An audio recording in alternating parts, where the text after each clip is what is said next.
Guys, welcome back to the channel. Today we're going to be looking at how to replace the coolant venting line on your 2011 BMW 335i. Not sure if it's for any other models, but this particular one's a 335i rear wheel drive. All right guys, so this is the coolant venting line. Connects here at the top of your reservoir, runs along the top of the radiator, hard line there to the rubber line, and then goes back into the coolant system. The coolant flows this way back into your reservoir. So not a common leak, but it happens. So the line, if your car's stock, you're gonna have your intake here.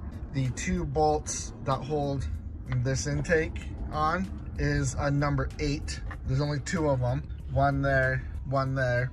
Once you take them out, you can pop off the intake line, and then a regular clamp here, and then your standard BMW clamp right there. Pretty easy to change. I've had this car new, it's failed twice, so it's not a common failure, but it does happen. So if you're having a leakage, it would be one of the first places I would look or listen for any kind of leaking. This connection right here, it's broke twice in well, since 2011, right? So what, 10 years, 11 years? Also, while I'm here, while you guys are with me, I replaced the radiator cap. Now that radiator cap is a brand new cap according to BMW.